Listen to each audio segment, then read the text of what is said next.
Hi అండి. నేను ఈరోజు ఎగ్ ఫ్రై చేస్తున్నాను.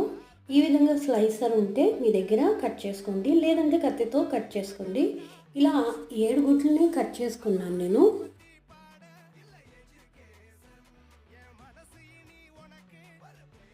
ఈ ముక్కలన్నిటిని కూడా నేను ఒక ప్యాన్లో ఆల్రెడీ పెట్టేసుకున్నానమాట. అందులో ఏం వేసానంటే ఆయిల్ వేసి అందులో మనకి నచ్చిన గరం మసాలాలు, అందులోనే మీకు కావాలనుకుంటే కొత్తిమీర, కొద్దిగా టమాటా ప్యూరీ కూడా యాడ్ చేసి బాగా ఫ్రై చేశాను.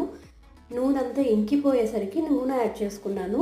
సో మీరు అప్పటికప్పుడే కూడా మీరు అలా అన్నీ చేసేసి ఫ్రై అయిన తర్వాత కొద్దిగా బాగా మనకి స్మెల్ వచ్చిన తర్వాత అందులోకి ఈ ముక్కలుగా చేసి పెట్టుకున్న ఈ గుడ్లన్నీ కూడా వేసేసుకొని వాటిని బాగా మిక్స్ చేసేసుకొని ఒక 1 మినిట్ ఫ్రై చేసుకొని దింపేసుకోవడమే. చాలా టేస్టీగా ఉంటుందండి. సింపుల్గా మనం స్నాక్లా తినచ్చు.